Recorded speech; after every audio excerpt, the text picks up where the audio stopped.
Hi, everyone. It is Wednesday, but it's an important Wednesday because it is 9/11. So I just want to take a second just to, give thanks to all those people that helped on that day, all those first responders and all the sad story of the innocent people that lost their lives. So just a moment just to kind of acknowledge that and give my best to all those that were caught off guard by that. What we're not going to do today is talk about the debate from last night at all. But what we're going to do is talk about something that is important that we see quite a bit about, tied into something fun, and try to cover a topic that is regarding critical thinking and very much misunderstood, or known but misunderstood. And that's the idea of causation and correlation. This is a very hard lesson statistically for an investment analyst to learn. And part of that is because the marvel of our brain is that we see patterns. It is an incredible attribute or characteristic that we have, that we can see these patterns. It's also our greatest enemy, because we'll see patterns that aren't there, or we'll make spurious correlations of things. And we have to differentiate between, say, a correlation, which in, say, portfolio theory is important. You want to see if there's a negative or positive correlation between something. In investments, it's a statistical measure to the degree to which two securities move about one another. So you want, does Apple track Boeing? These types of things, and you'll look at that data and work it out through the formula and see, is there any correlation? Is there a negative? Is there a positive? And that is very useful for portfolio management. Where it isn't as useful is when we go past simple examples. So like another very simple correlation would be, say you're looking at going for a hike and you want to see, okay, is there any relationship between the elevation and the temperature? And you'd map out over the course of summers or many summers or this specific mountain, and you can see, yeah, there's a correlation between the elevation of the mountains and temperature. So those are useful correlations. But the problem becomes when we start making causations about that. And I want to jump into, because we're going to tie this into a very fun article we saw regarding Oasis. Now, for some people, this won't mean anything, but there's an Oasis reunion, and those people that like Oasis are just nutty. They go crazy. They're so excited. It was something that the band said they'd never do. But there is a correlation here with the stock market, and we'll get to that in a minute. But I thought this was really funny. And it's a good learning case scenario of seeing this article with present news, Oasis, oh my goodness, and this link between financial hardship. But first, let's take our first little step in regards to correlation and causality and look at a quick video from Freakonomics. I think it's quite an old video, but it'll give us a good starting point where we're going to discuss things. When I think of bad historical assumptions about correlation and causality, I think of polio 100 years ago, when it was this horrible mystery that it was, claiming a lot of lives, and it was really scary because it mostly struck children.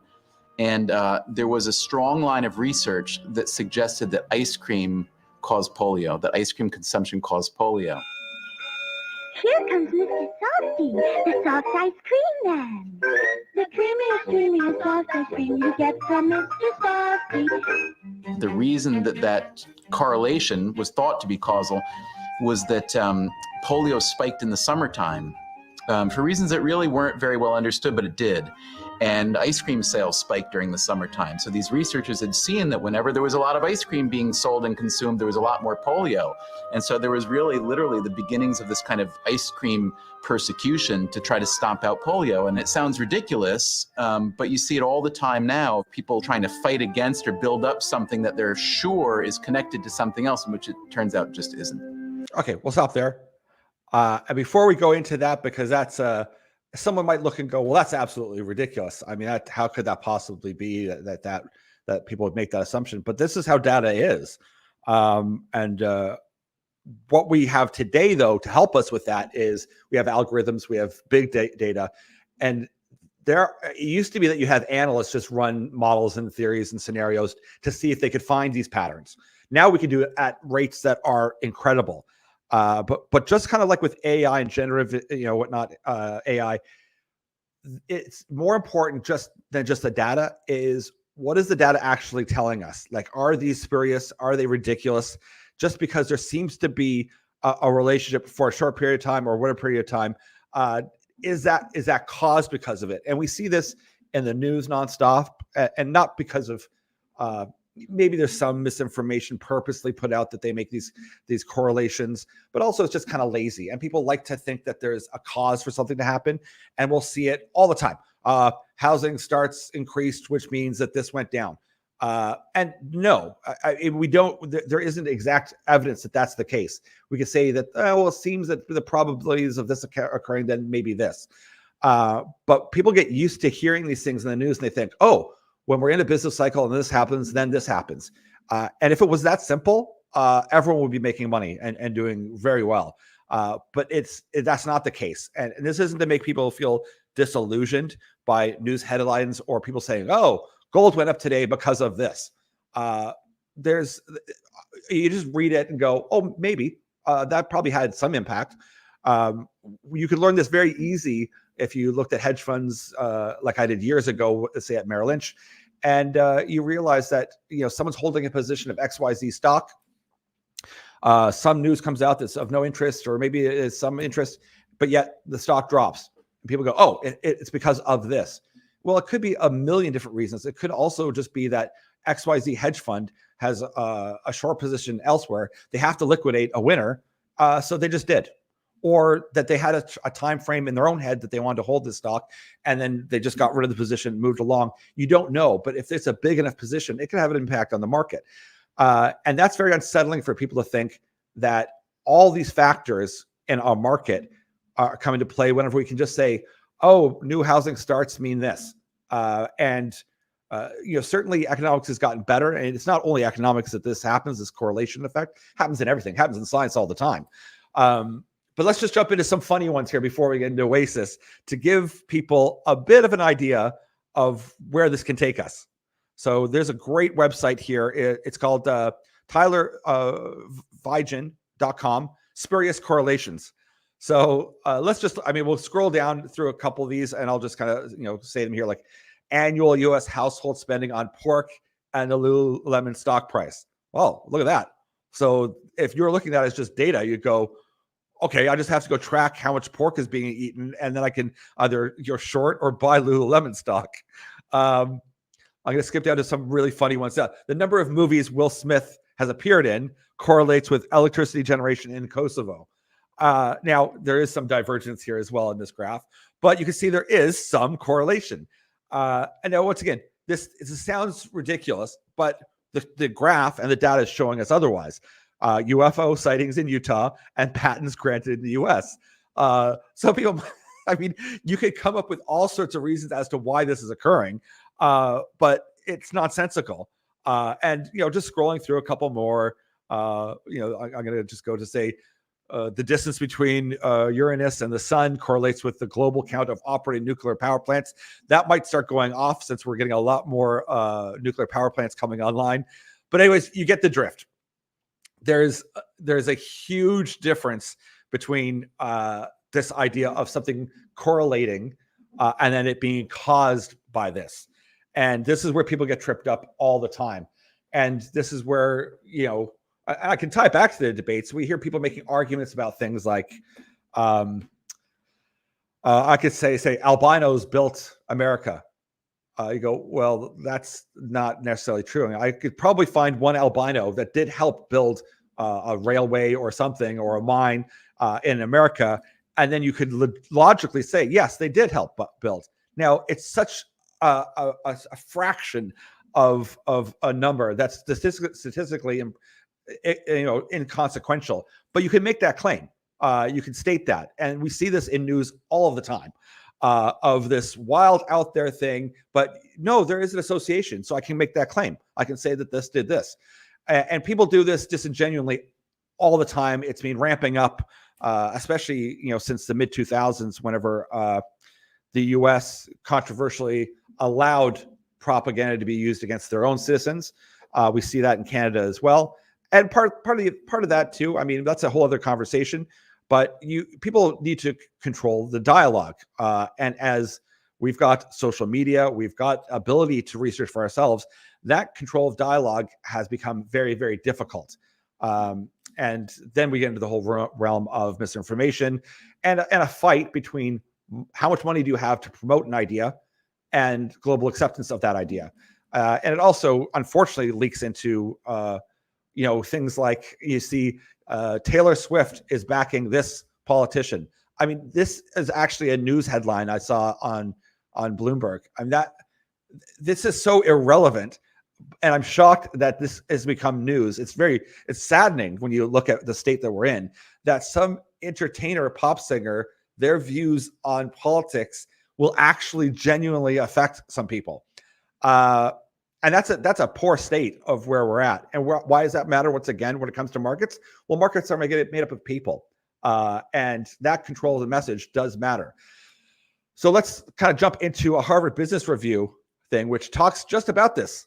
And this was back in 2021 by Michael Luca. Leaders, stop confusing correlation with causation.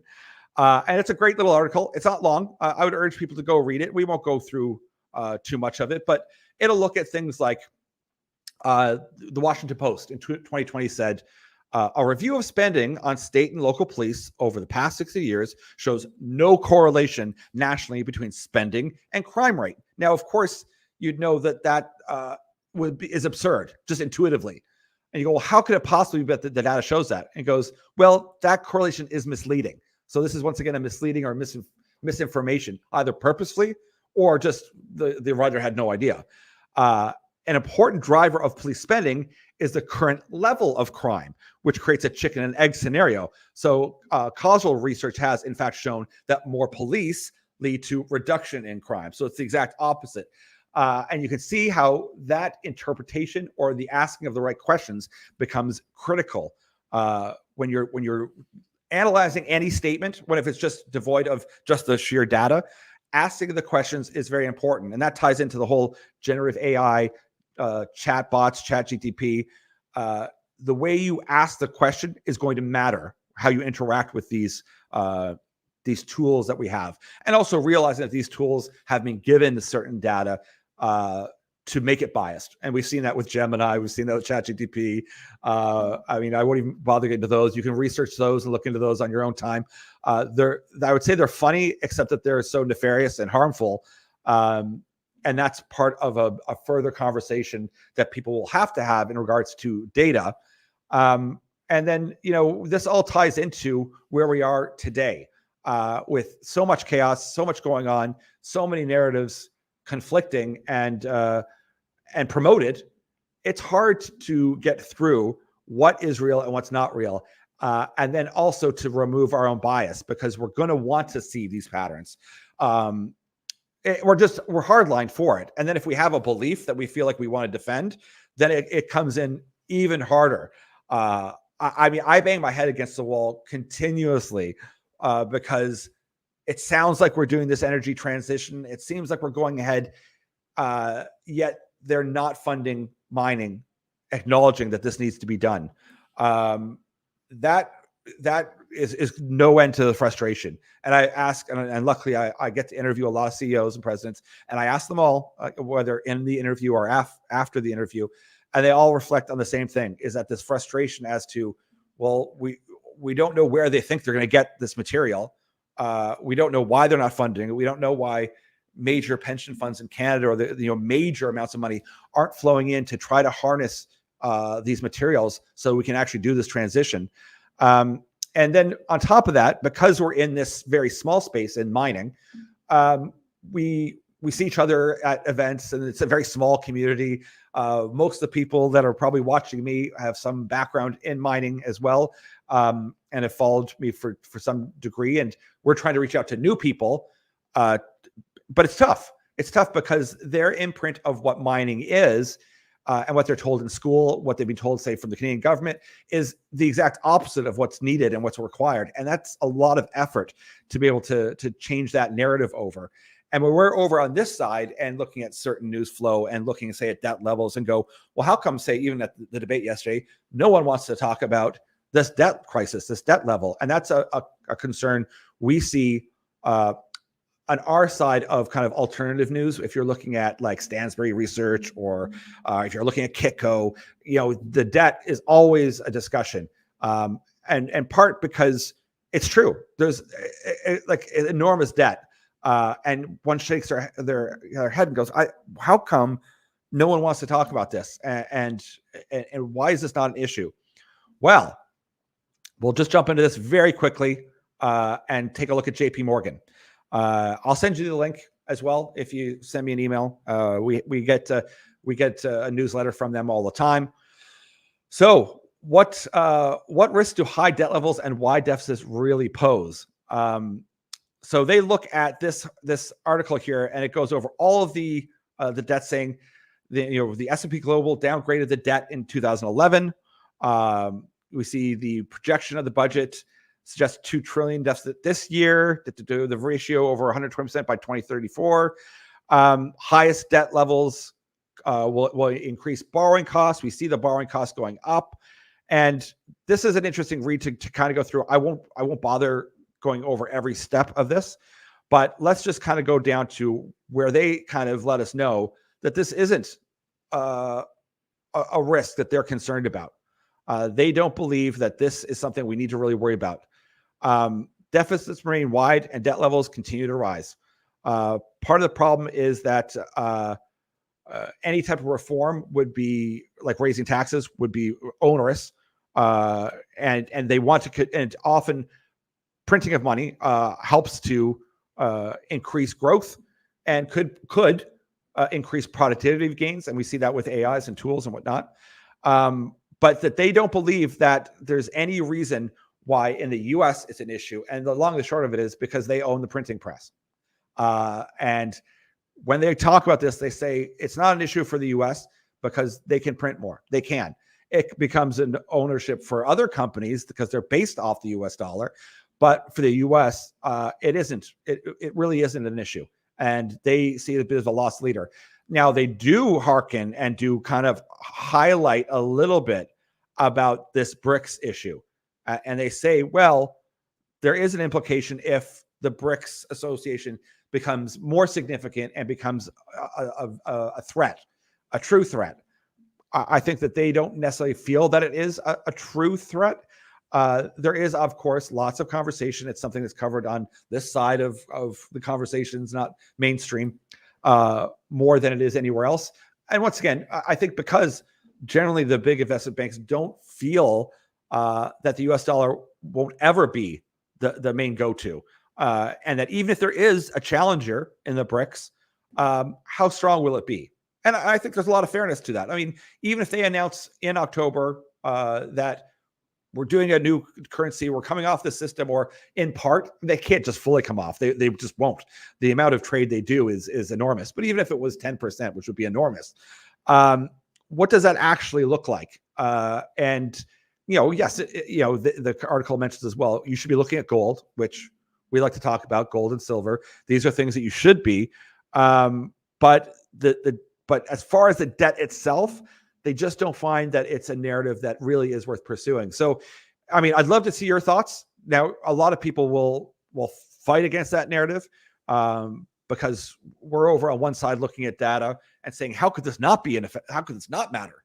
And I think it's a matter of perspective on a couple of things. One, we have to bear in mind that BRICS, that entire concept, that association was designed by Goldman Sachs. So that's an interesting enough discussion all in itself that people forget that it was, I think it was back in 2001 was when it was first pitched. It's been worked on at Goldman Sachs for quite some time. So one could argue, well, wait a second, Goldman Sachs is spearheading and developing an association that will be literally against its own country. That's an interesting conversation to have. And that being said, as well as these groupings of countries, if they have a payment system, which they will agree to, what can that really look like? Because these aren't necessarily friendly nations. I mean, some of them kind of get along, some of them don't. It's very loosey-goosey. So something to think about. I'd love to hear your feedback because they're controversial. They're important. I think regardless of those, is the acknowledgement by JP Morgan of reflecting on precious metals is key. It's very interesting. It's very good that they would even bother to mention that in this article is good for us on this side of the aisle, looking at strong foundations of strong money and whatnot. Once again, love to hear your feedback. We've covered a bunch of different things. Oh my goodness. I almost forgot. I didn't even talk about the Oasis thing. Oh my goodness. So we'll wrap up in conclusion with the funny, peculiar relationship between Oasis and market volatility. Now, this was done by Joe Sullivan Bennett. Sorry, I almost forgot about the whole funny Oasis one. So formation of Oasis was in the early 1990s. This was a period of high inflation, lots of monetary price changes, oil price shocks. There was the invasion of Iraq and Kuwait, and a big downturn in the economy. And we had Liam and Noel Gallagher, along with the band, founded the legendary group back then. And in this article, he hints at this parallel between Oasis and this turbulent economic environment. The second major point was the release of Definitely Maybe and the Great Bond Massacre of 1994. So they released, the band Oasis released their album in 1994, and it was the fastest selling debut album in UK history. Huge. Now, this also coincided with the Great Bond Massacre, in which about $1 trillion was lost off of a huge market sell-off due to rising interest rates, massive volatility. And the author likes to suggest that Oasis music like Live Forever captivated audiences, and while the broader financial market was experiencing severe upheavals. We then jump forward to the breakup of Oasis and the global financial crisis back in 2008, 2009. So in 2009, Oasis disbanded. The brothers hate each other. So they have, and it's not just like a gimmick. They are notoriously ill-willed towards each other.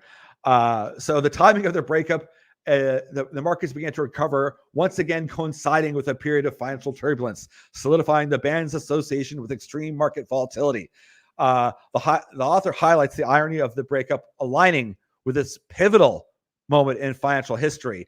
And what's to say about today? Well, the Oasis reunion has been announced. On August 27th, 2024, Oasis announced a reunion tour almost 30 years after this debut album and 15 years after the breakup.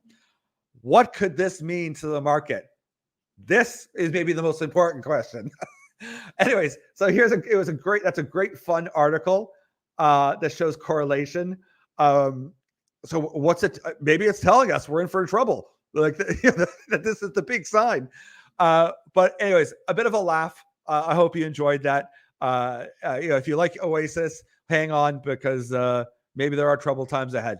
Anyways, everyone, it's great to have this kind of chat with you on a challenging Memorial Day here. But I hope that we brought a few laughs and also a bit of a highlight of a key critical thinking term regarding correlation and causation, and gives people a little of a head scratch. Anyways, love all your comments. Feel free to keep sending them on. We enjoy them, and we look forward to talking about a new topic on Friday.